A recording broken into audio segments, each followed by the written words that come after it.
세상이 복잡하지만 그 원인은 간단할 수 있습니다.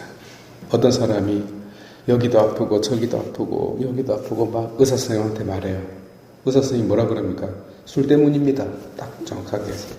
그런 것처럼 성경도 정확하게 메시지를 보냅니다. 복잡한 역사지만 의외로 메시지는 간단합니다. 3000년 전입니다. 3000년 전, BC 1000년 전부터 시작된 다윗과 솔로몬에 의한 통일 이스라엘 왕국은 우리가 알고 있듯이 그 명성과는 달리 정책은 실패합니다. 그러다 우리나라처럼 남북으로 나뉘어지고 말죠. 이 와중에 세상을 호령했던 아시리아 제국이 쇠퇴하고 그리고 그 패권을 두고 이집트와 바빌론 두 강대국이 서로 맞붙습니다. 이 사이에 이스라엘의 운명은 강대국에 의해 좌지우지되고 말죠. 이미 722년 북이스라엘은 아시리아한테 멸망된 상태, 그리고 그 민족은 이민족과 섞여서 혼종이 되어버리고 말았죠.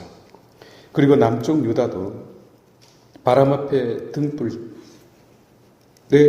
운명에 처해졌습니다.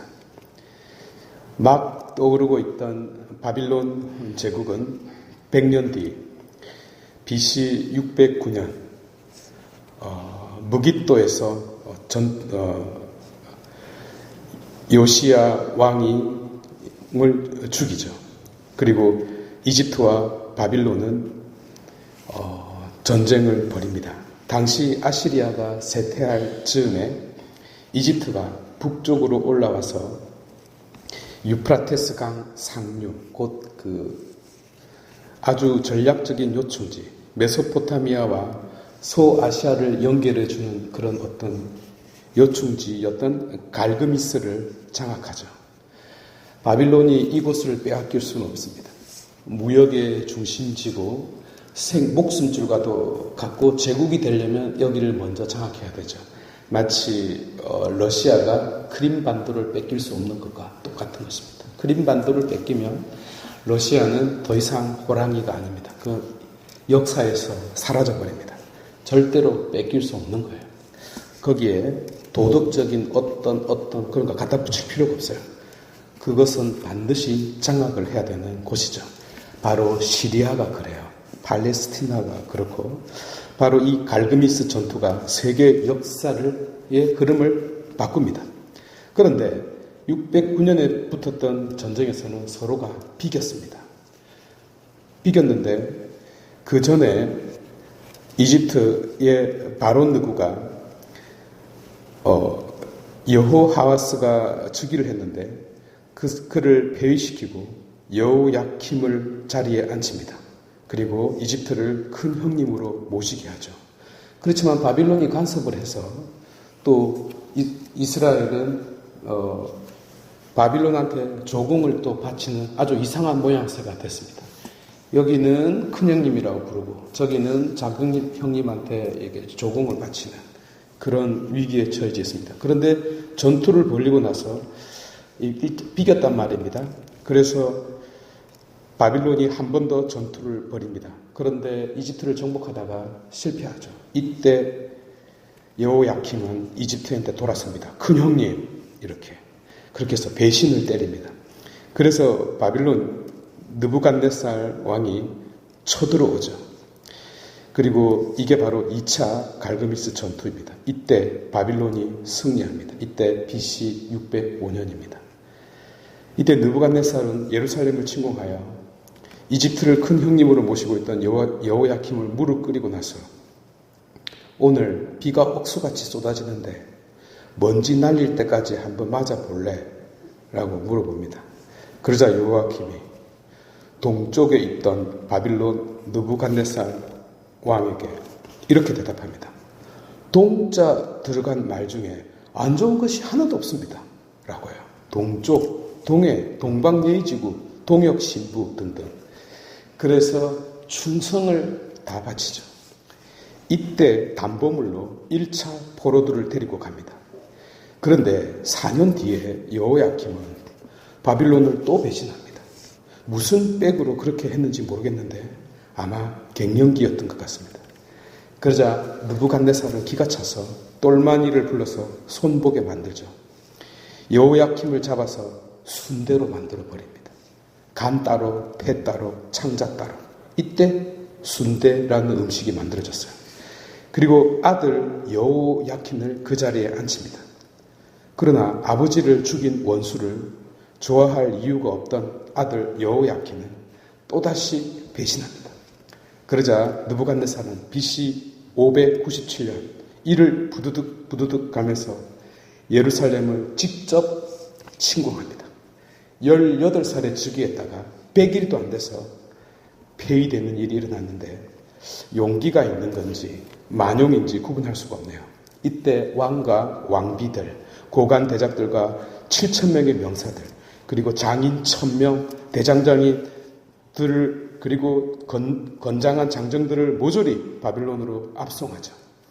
이때 여호야킨의 삼촌 숙부죠. 시드키야를 허수아비 왕으로 앉힙니다. 이스라엘 역사에서 가장 어둡고 암울한 시기, 곧 절망이 희망이었던 유배 시기가 시작되죠. 그리고 시드키야 왕도 또 배신을 합니다. 이것이 애국심의 발로인지는 모르겠지만 승산 없는 전쟁을 하죠. 느부갓네살은 3차 예루살렘을 감행하여 BC 586년 유다를 완전히 짓밟아 버립니다. 이후 70년이라는 기나긴 포로 시기가 시작되는데요. 이 역사적 순간을 오늘 독서가 전해주고 있습니다. 성경이 태어난 이유입니다. 이스라엘이 된 그 가장 암울한 시기가 시작된 거죠. 이 사건에 더하여 오늘 복음을 접하면 말씀이 아마 다르게 들려올 것입니다. 반석 위에 집을 짓는 사람이 여러분 누구일까요? 베르댕 전투에서 승리를 거둔 그 프랑스의 영원, 그 필립 페탱 장군, 국가 원수. 그런데 2차 세계대전에서 독일의 전투력을 쭉 보고 파악하면서 항복했죠. 그리고 BC 정부를 만드는데요. 그가 반역자입니까? 아니면 수십만, 수백만 명의 병사와 프랑스의 그 수많은 국민의 생명을 무의미한 희생으로부터 지켜낸 자일까요? 저는 후자라고 생각합니다. 마크롱 대통령도 저와 똑같이 생각하고 있고요. 그러면 미국과 잘 지내는 것이 여러분 하느님의 뜻일까요? 아니면 중국과 잘 지내는 것이 하느님의 뜻일까요? 아니면 일본하고 잘 지내는 것이 하느님의 뜻일까요? 일본하고 원수처럼 지내는 게 하느님의 뜻일까요? 아니면 러시아는 어떻게 돼야 될까요? 여러분 반석이 뭐죠? 하느님입니까? 의미 없는 대답은 아무나 할 수 있어요. 구체적으로 하느님 뜻이 뭐죠? 그러니까 하느님 뜻이 뭐냐고요? 예레미야는요, 바빌론에 대항하면 안 된다고 그랬고요. 그러니까 친일파가 되어야 했고요. 예레미야의 말대로 따르면 친일파가 되어야 되는 거고요. 이집트에 붙으면요, 근데 중국에 붙으면요, 애국자가 되지만 역시 나라가 망합니다. 자, 하느님의 뜻을 따르면 매국노가 되는데 여러분 어떻게 해야 되죠? 구체적으로 판단이 어려운 일입니다. 그런데 문제의 원인이 어디에 있었습니까, 여러분? 거슬러 올라갑니다. 다윗과 솔로몬까지 거슬러 올라가요. 지금 일어나고 있는 이 일들은 그 위에서부터 벌써 이미 예고된 거거든요. 근데 어디까지 올라갈까요? 아담과 하와까지요. 그러면 무엇이 반석인지 모르겠네요. 반석이 무엇인지는 알겠는데 무엇이 반석인지는 모르겠다 이 말입니다. 그래서 거슬러 올라가 보면요, 문제의 원인이 어디에 있었습니까? 여호야킴이요. 그리고 여호야킨이 그리고 치드키야까지 말씀을 가벼이 여겼습니다.